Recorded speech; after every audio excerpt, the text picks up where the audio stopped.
The moon has risen over the hills tonight, Lord. I can see its light lying quietly across the world outside, silver and steady, touching everything with the same unhurried calm. The night has come the way it always comes, without announcement, without asking whether I am ready, simply arriving and drawing the world into its slower rhythm. And here I am, at the end of this day, at the threshold of these dark hours, lifting my eyes the way the pilgrim always has, not with dread, but with that deep and practiced turning of the heart toward the one from whom all help has ever come. I have always loved that image, Lord, the lifting of the eyes to the hills. There is something in it that feels entirely honest. It does not pretend that the hills themselves are the answer. It does not stop at the beauty of the landscape and mistake the created thing for the creator. It passes through the visible and reaches for the invisible, asking the ancient question that every soul in every generation has asked when the night comes and the burdens of the day have not fully resolved themselves.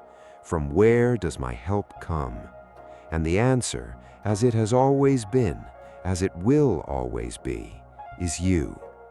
Lord, as the night deepens around me and I lift my eyes toward you, I rest my soul in the promise that has kept your people through every dark hour.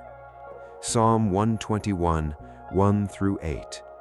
I will lift up mine eyes unto the hills, from whence cometh my help. My help cometh from the Lord, which made heaven and earth. He will not suffer thy foot to be moved. He that keepeth thee will not slumber. Behold, he that keepeth Israel shall neither slumber nor sleep. The Lord is thy keeper. The Lord is thy shade upon thy right hand. The sun shall not smite thee by day, nor the moon by night. The Lord shall preserve thee from all evil. He shall preserve thy soul.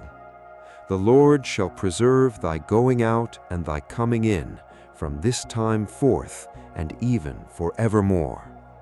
Lord, I want to hold that word keeper in my hands for a long, quiet moment. The Lord is thy keeper, not merely your observer, not a distant watcher who notes what happens and remains unmoved by it. A keeper, which is something far more personal, far more active, far more tender than simple observation. A keeper is one who takes responsibility. A keeper is one who stays. A keeper is one whose attention does not waver because the object of their care is always on their mind. That is what you are to me tonight, and the weight of that truth is settling over me now, like a blanket in a cold room, warm and real and completely unearned. He that keepeth thee will not slumber. Lord, I have turned that promise over in my mind on many nights, and it never loses its power. In a world where everything and everyone eventually tires, where even the most devoted caretaker must eventually sleep, you remain awake. Not awake in the strained and effortful way that a worried parent stays awake, listening for sounds in the night, running through scenarios with a restless mind. Awake in the way that belongs only to the eternal. Awake because weariness is not a condition you are capable of. Awake because your attention to what you love does not require the recovery that human attention always does. You do not sleep tonight, Lord, and that means nothing that concerns me falls through unwatched in the dark hours. I want to name what I am carrying into this night, Lord, because I think you already know it, but there is something in the naming that releases the grip. There is the weariness of the day, not only physical, but the kind that comes from caring and trying and not always being certain whether any of it is making a difference.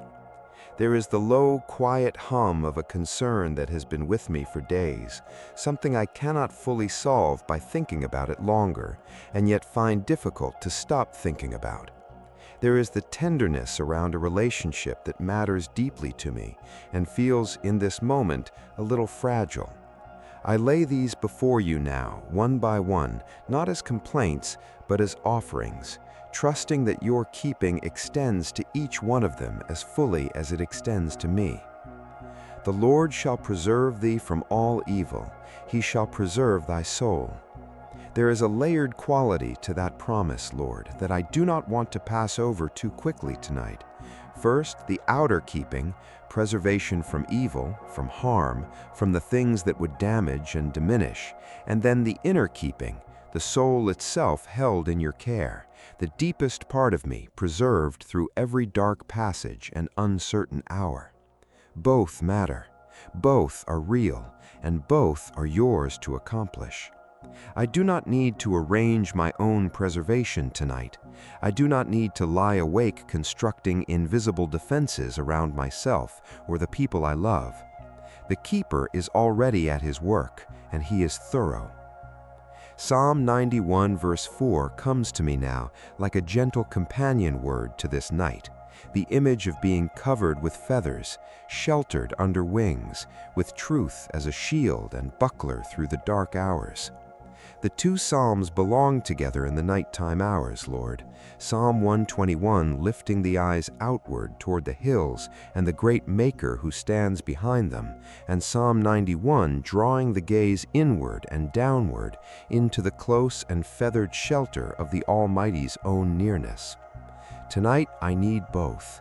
I need the wide-angle view that reminds me you are vast and sovereign and entirely capable, and I need the close-up view that reminds me you are tender and near and specifically attentive to me. Let me stay in that tender nearness for a moment, Lord. I think of the people I love who are in their own nights right now, in their own dark rooms with their own unanswered questions and their own versions of the weariness I am carrying. Some of them are near enough that I could reach them quickly if needed. Some are far away, in other cities or other time zones, in circumstances I only partially understand. I cannot keep watch over any of them through the night. I cannot stand at their doors or hold their hands through whatever this darkness holds for them. But you can, and you are. The same keeper who watches over me is watching over each one of them without division of attention, without the diminishment that comes when human care is stretched across too many needs at once. Lord, I ask you to keep them tonight. Preserve their going out and their coming in. Let the moonlight that falls on their rooftops tonight be a quiet sign to each of them that the keeper has not looked away. The moon has moved a little since I began this prayer, Lord.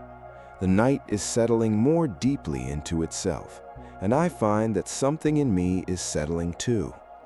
There is a release that comes with genuine prayer, a loosening of the grip that worry keeps on the chest, a softening of the shoulders that have been carrying more than they perhaps needed to.